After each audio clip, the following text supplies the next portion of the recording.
Well, hello and welcome once again to our Advent devotionals. And you are listening to Day 9, The Source of Peace.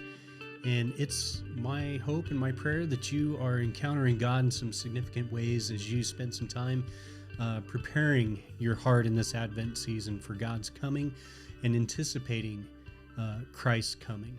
So, Day 9, the source of peace. And over the last couple of days, we've been talking about peace. We've been talking about God's intent of what peace was supposed to look like and what it was supposed to do. As we've looked at even the beginnings of it, we looked at Genesis chapter 3, when Adam and Eve brought sin into God's good and peaceful and perfect world. The peaceful relationship between God and man and one another is now broken. It's now hostile. It's now damaged.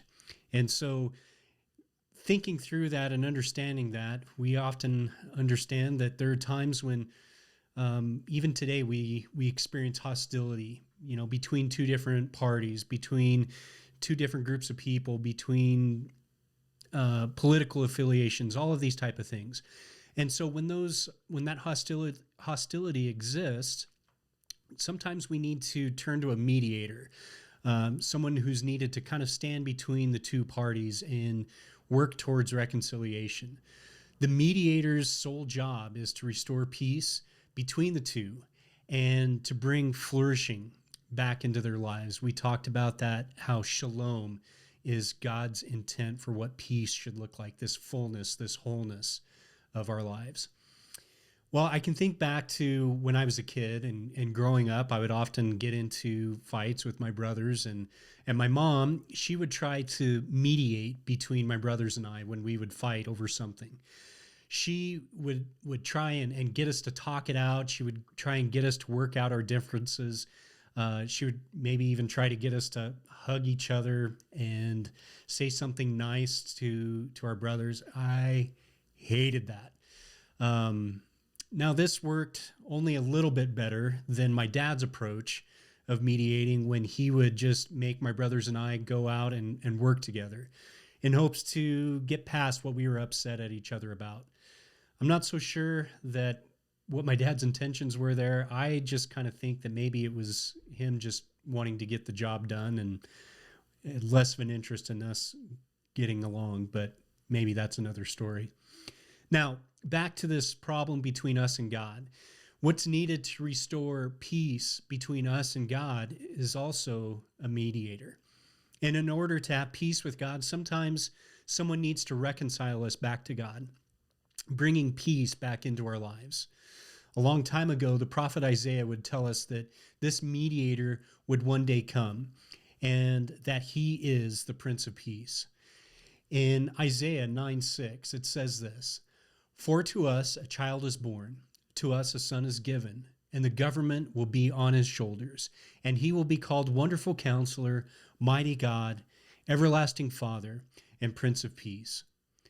Who's this mediator that Isaiah was writing about?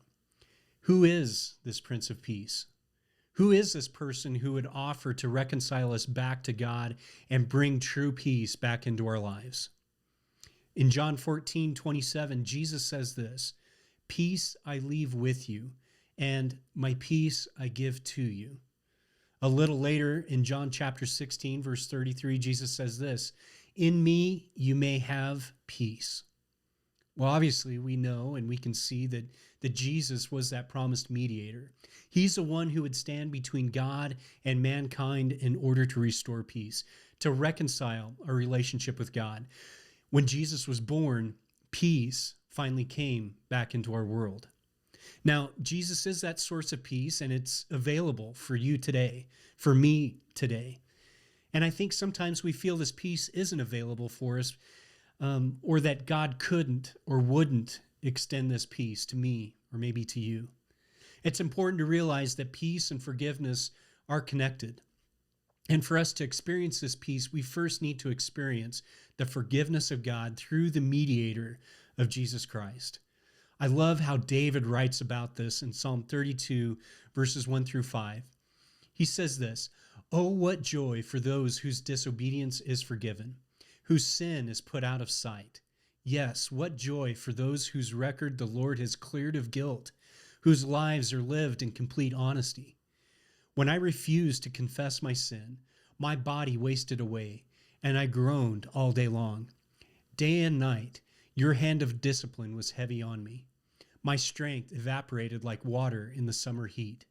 Finally, I confessed all my sins to you and stopped trying to hide my guilt. I said to myself, I will confess my rebellion to the Lord, and you forgave me. All my guilt is gone. It's my prayer for you today to experience the peace and the forgiveness available for you through Jesus Christ. Now, if you have young kids with you, this is a part of our devotional where we kind of focus on those conversations, and I invite you to participate in this and don't rush through it, but allow this dialogue to really shape your time together. And I want you to go back and reread Psalm 32, verses 1 through 5. Kids, has there ever been a time when you told a lie or did something wrong and tried hiding it from your mom or your dad? How did that make you feel when you lied or hid what you did? Did you feel guilty or maybe ashamed? How did you feel after you told the truth? Did you feel relieved? Telling God the truth about the times when we make mistakes and asking for his forgiveness takes away our guilt and fixes our relationship with him. That good feeling afterwards is called peace. Friends, it's my hope and prayer that you are experiencing God's peace more and more, that you take some time today to maybe go back and reread through this and allow God to speak to you in some significant ways. He wants our hearts to be ready, to be prepared for him, that we need to build this expectation of his coming. And to do that, we need to get some things right in our hearts and lives. And I ask that you would invite the Holy Spirit to do just that for you today. I pray that you are blessed today. I pray that you experience God's renewing peace and touch today and through the rest of this week. God bless you.